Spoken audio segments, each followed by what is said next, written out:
অর্ধযুগের বেশি সময় ধরে যাতায়াতের অনুপযোগী কুড়িগ্রামের নাগেশ্বরী উপজেলার দুধকুমার নদীর সেতু চরম দুর্ভোগে ৫ ইউনিয়নের কয়েক লাখ মানুষ। দীর্ঘদিন ধরে সেতু নির্মাণের দাবি জানানো হলেও ব্যবস্থা নেয়নি কর্তৃপক্ষ। মিলেছে শুধু আশ্বাস। কুড়িগ্রাম প্রতিনিধি মিজানুর রহমানের রিপোর্ট, জানাচ্ছেন সোহেল আহমদ।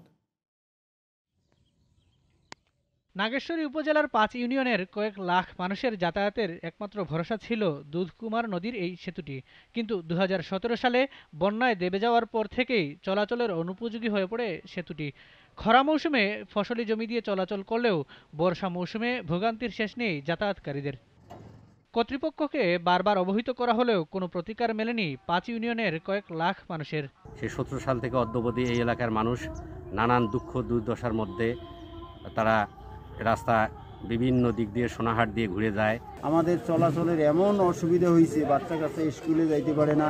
তারপরে আমরা ব্যবসা যে করি, যারা আমরা ব্যবসা করি তাদের গাড়ি ঘোড়া মনে যাওয়া খুব কঠিন ব্যাপার। ৫টা ইউনিয়নের জেলার লোক আমাদের অনেক কষ্ট, নদী বন্দর, গাড়ি চালায় অনেক রিস্ক।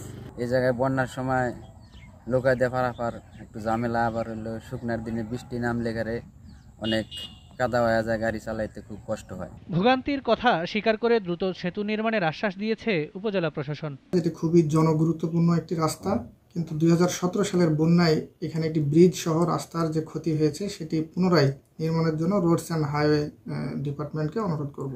জনদুর্ভোগ লাঘবে সেতু নির্মাণে দ্রুত পদক্ষেপ নেবে প্রশাসন, এমনটি চাওয়া স্থানীয়দের। Sohel Ahmed, GTV news.